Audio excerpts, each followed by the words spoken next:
آپ کے علم میں ہوگا کہ اس وقت دنیا کی کل آبادی سمجھی جاتی ہے 6 ارب یعنی 600 کروڑ. اس میں کم سے کم 120 کروڑ مسلمان ہیں امت مسلمہ. گویا کہ ہر 5واں انسان جو ہے دنیا میں وہ حضور صلی اللہ علیہ وسلم کا کلمہ پڑھتا ہے. اتنی بڑی تعداد. اس کے ساتھ ہی کتنا بڑا علاقہ جو ہے اس زمین کا وہ اللہ تعالیٰ نے اس امت کے قدموں تلے رکھا ہے. اگر آپ نے نقشہ دیکھا ہو دنیا کا تو آپ کو معلوم ہونا چاہیے کہ شمال میں جو بہت بڑا یہ نظر آتا ہے سائبیریا اور روس کا علاقہ، یہ سب غیر آباد ہے. اس طرح شمالی امریکہ میں بھی کینیڈا سے اوپر بڑے بڑے آپ کو بر اعظم سے نظر آئیں گے، سب غیر آباد ہیں.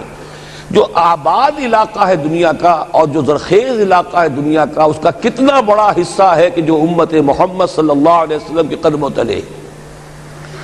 انڈونیشیا ملائیشیا سے چلے آئیے، اس کے بعد مسلسل چاہے کہیں مسلمان اقلیت میں تھوڑے بہت ہیں، لیکن پھر بنگلہ دیش آتا ہے، بڑی عظیم اکثریت کا ملک ہے.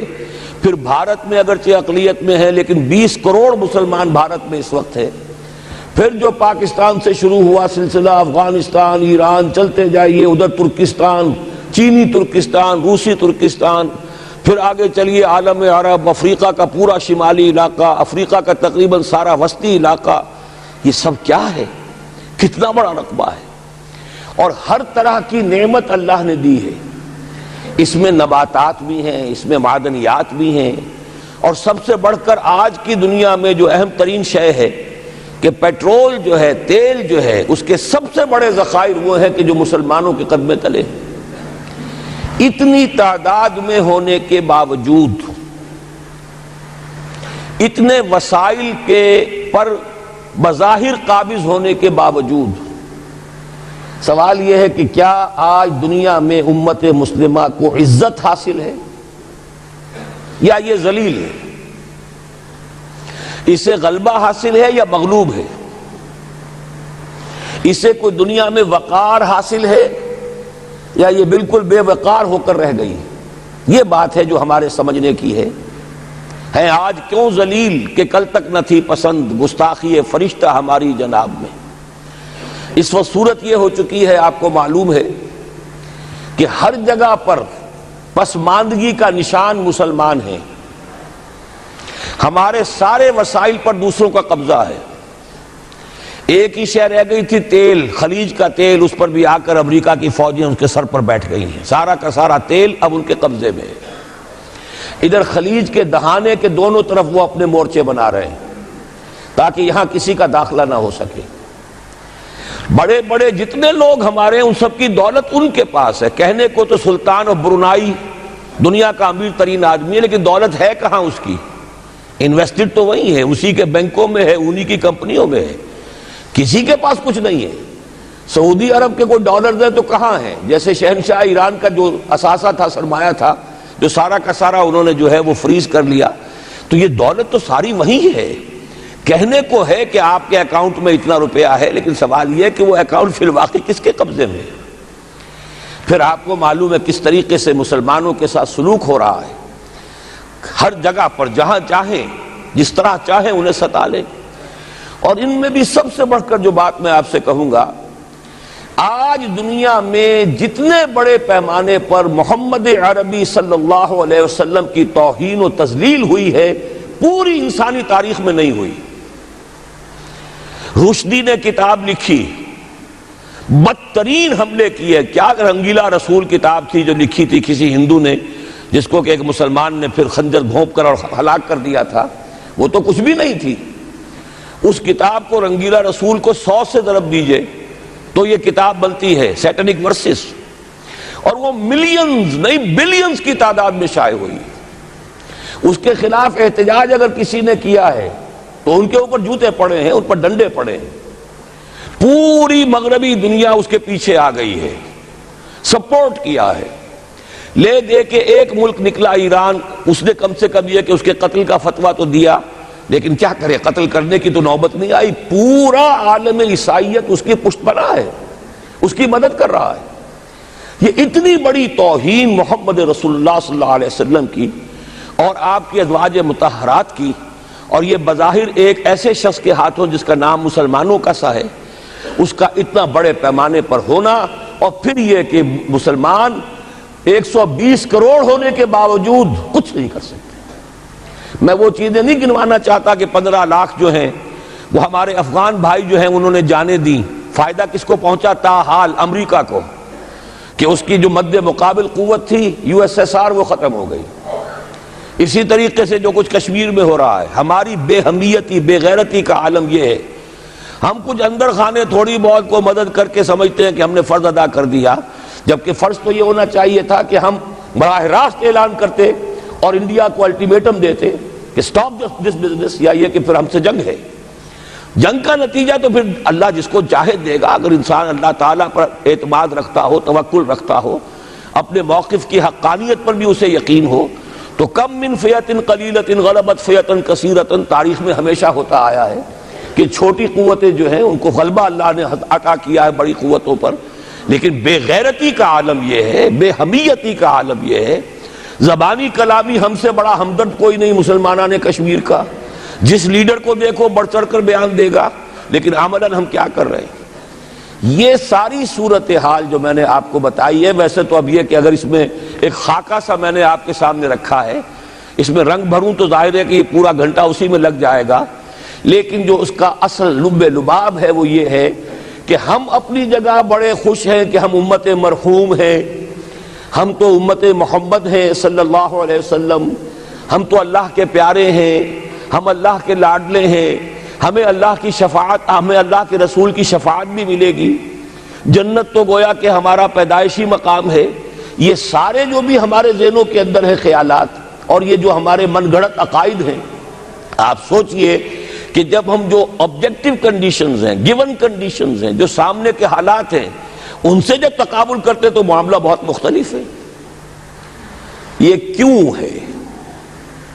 اصل میں سوال جب تک آپ اپنے سامنے نہیں رکھیں گے، اس کا جواب جو ہے اب اس پر غور کیجئے، کیوں ہے؟ کیا اللہ تعالیٰ کو محمد الرسول اللہ کی عزت و حرمت پیاری نہیں ہے؟ کیا محمد الرسول اللہ اللہ کے پیارے نہیں ہیں؟ حبیب رب العالمین نہیں ہے؟ کیا اللہ تعالیٰ کو کفار سے زیادہ محبت ہے؟ کیا وجہ ہے؟ رحمتیں ہیں تیری اغیار کے کاشانوں پر، اور برق گرتی ہے تو بیچارے مسلمانوں پر۔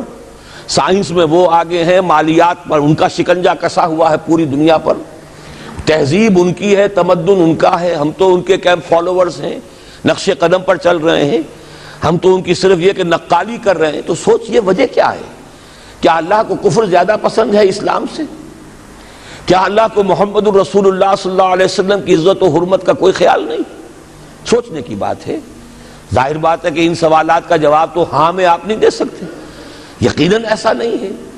بہرحال وہ کافر ہیں، وہ اللہ کو نہیں مانتے، اللہ کے رسول کو نہیں مانتے، چلیے اللہ کو کسی نام سے مان لیا، گاڈ کہہ دیا، لیکن اللہ کے رسول کو تو نہیں مانتے۔ ایمان کا سارا دار و مدار تو رسالت پر ہے، اللہ کے اس کلام کو تو نہیں مانتے، اور اس کے باوجود ان کے لیے عزت ہے، رحمتیں ہیں تیری اغیار کے کاشانوں پر، برق گرتی ہے تو بیچارے مسلمانوں پر۔ یہ ایک لمحہ فکریہ ہے، یہ سوچنے کی بات ہے کہ ایسا کیوں ہے۔ اس کا جو جواب میں آپ کو دوں گا وہ ذرا سا کڑوا جواب ہے، نوارا تلخ ترمیزن چو ذوق نغمہ کمیابی۔ بات کہنی پڑتی ہے، جب تک کہ کڑوی بات کہی نہ جائے، حقائق کو دیکھنے کی جرت پیدا نہ کی جائے، مواجہہ نہ کیا جائے، فیکٹس کو فیس نہ کیا جائے، اس وقت تک بات صحیح نہیں ہوگی، اور نہ ہم صحیح تشخیص کر سکیں گے، نہ صحیح تجویز کی طرف ہمارا ذہن منتقل ہوگا۔ میں بہت سخت بات کہہ رہا ہوں، آج آسمان کے نیچے اس زمین پر عذاب الہی میں گرفتار امت مسلمہ ہے۔ بالفعل آج ہم امت مرحومہ نہیں ہیں، رحمت والی امت نہیں ہے، امت معذبہ ہیں، آج ہم پر اللہ کا عذاب ہے۔ وہ کیوں ہے؟ دیکھیے اللہ کا قانون یہ ہے، اور یہ اللہ کی سنت ہے، میں نے اپنی ایک کتاب میں اس پر مفصل بہت مضمون لکھا ہے، قرآن کا قانون عذاب۔ ایک عذاب تو آیا کرتا تھا ان قوموں پر جن کی طرف اللہ رسول بھیجتا تھا، انا ارسلنا نوحا الی قومہ، اگر رسول کی بات مان لی تو قوم کے لیے بہت خوشحالی ہے، مبارکباد ہے، اللہ کی رحمتوں کے سائے ہیں، اور نہیں مانی تو بربادی ہے، تباہی ہے، خاتمہ ہے۔ پوری قوم نوح غرق کر دی گئی، پوری قوم عاد ختم کر دی گئی، حضرت ہود کو نہیں مانا۔ پوری قوم سمود ختم کر دی گئی، حضرت صالح کو نہیں مانا۔ عمورہ اور صدوم کی بستیاں ختم کر دی گئی، حضرت لوط کو نہیں مانا۔ آل فرعون غرق کر دیے گئے، حضرت موسیٰ کو نہیں مانا۔ مدین کے علاقے کو تباہ کر دیا گیا، حضرت شعیب کو نہیں مانا۔ یہ بات سمجھ میں آ گئی؟ لیکن جب سے نبوت اور رسالت کا سلسلہ ختم ہوا، اس قسم کا عذاب اب دنیا میں نہیں آ سکتا۔ وَمَا كُنَّا مُعَذِّبِينَ حَتَّى نَبْعَثَ رَسُولًا، ایسا عذاب ہم نہیں بھیجتے رہے جب تک کہ رسول کو نہ بھیج دیں۔ رسول آ گیا، اس نے حق کو بیان کر دیا، بات کو کھول کھول کر مبرہن کر دیا، ہر چیز واضح کر دی، کوئی مغالطے کا امکان نہ رہا۔ جاء الحق وزهق الباطل، ہر شے جو ہے دودھ کا دودھ، پانی کا پانی جدا ہو گیا۔ اب بھی جس نے نہیں مانا تو معلوم ہوا اس میں کوئی خیر نہیں ہے، اب خیر کا فقدان ہے۔ تو اس قوم کو جیسے کہ آپ باغ کے اندر جھاڑو دے کر جبھی کوئی آندھی چلے تو پتے گرے ہوئے ہوتے ہیں، ان پتوں کو ایک جگہ جمع کر کے دیاسلائی دکھا دیتے ہیں تاکہ یہ پتے جو ہیں یہاں پر بدزیبی کا ذریعہ نہ بنے، تو پوری قوم ہلاک، کأن لم یغنوا فیہا، ایسے ہو گئے جیسے تھے ہی نہیں۔ یہ عذاب اب نہیں آئے گا، اس لیے کہ آخری نبی، آخری رسول محمد الرسول اللہ صلی اللہ علیہ وسلم۔ اب آج جو عذاب آتا ہے، دیکھیے کافروں کے لیے عذاب اصل میں آخرت میں ہے۔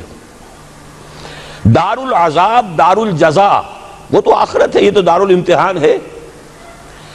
اب جو عذاب آتا ہے وہ اس قوم پر جو ہو تو حامل کتاب الہی، شریعت خداوندی کی کسٹوڈین، اللہ کے رسول کی نام لیوا، اس کے ساتھ عشق کا دعویٰ کرنے والی، عمل اس کے برعکس ہو۔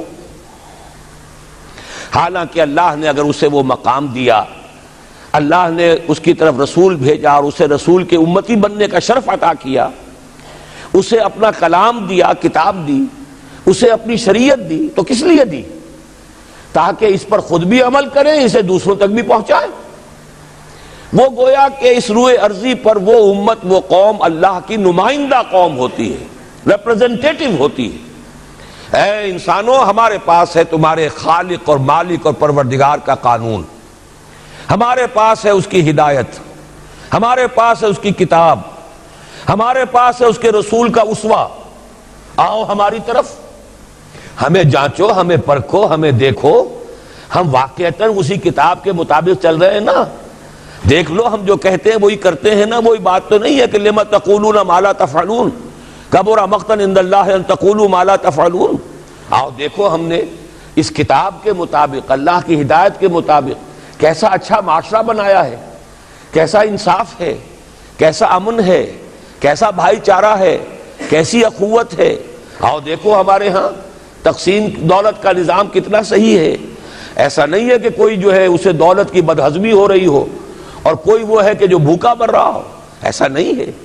دیکھو ہمارے ہاں انسانی شرافت، انسانی عزت، انسانی پریسٹیج اور انسانی حقوق بہتر سے بہتر شکل میں موجود ہیں، حریت ہے، آزادی اظہار رائے ہے، سب کچھ ہے۔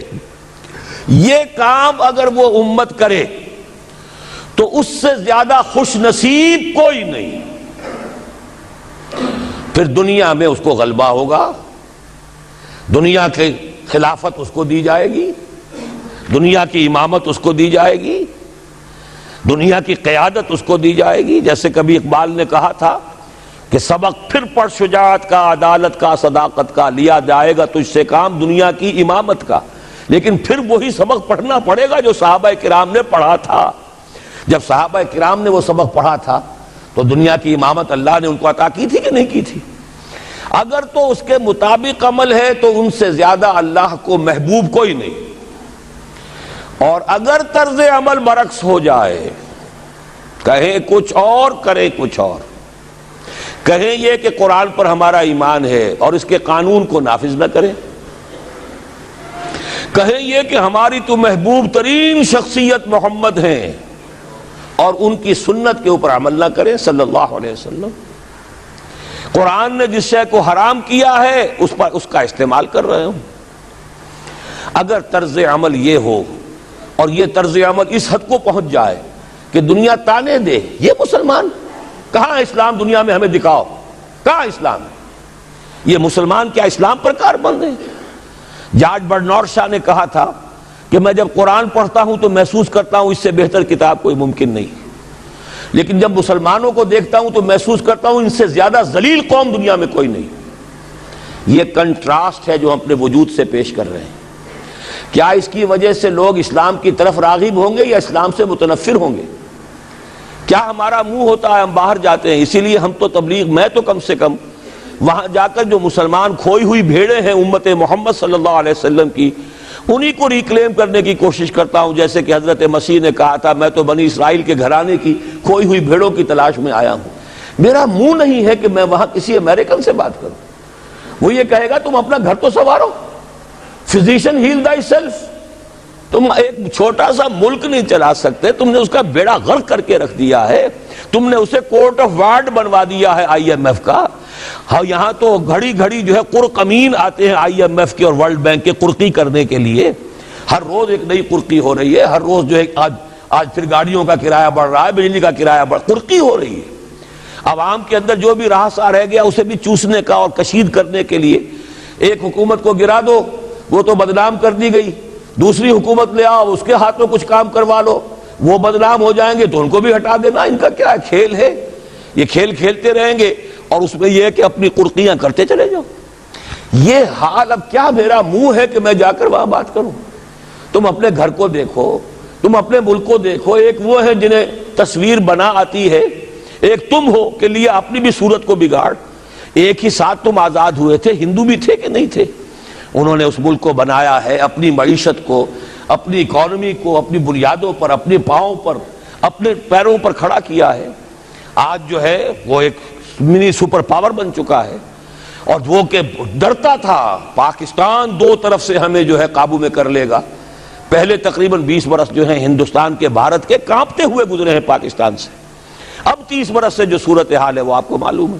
تو صورت یہ ہے کہ جب کوئی قوم جو امت مسلمہ ہو یہ طرز عمل اختیار کرتی ہے تو عذاب اس پر آتا ہے. بڑی کڑوی بات ہے. آج عذاب کفار پر نہیں آ رہا, وہ تو اللہ تعالیٰ ان سے آخرت میں نمٹ لے گا, اور آخرت تو ہے ہمیشہ کی, بڑا سو عذاب تو وہی کا ہے. وَلَعَذَابُ الْآخِرَةِ أَكْبَرُ لَوْ كَانُوا يَعْلَمُونَ. دنیا میں کفار پر عذاب آتا تھا جب کوئی رسول بھیج دیا جائے, اب رسول آئے گا نہیں. لیکن اب دنیا میں جو عذاب آتا ہے وہ مسلمان امت پر آتا ہے.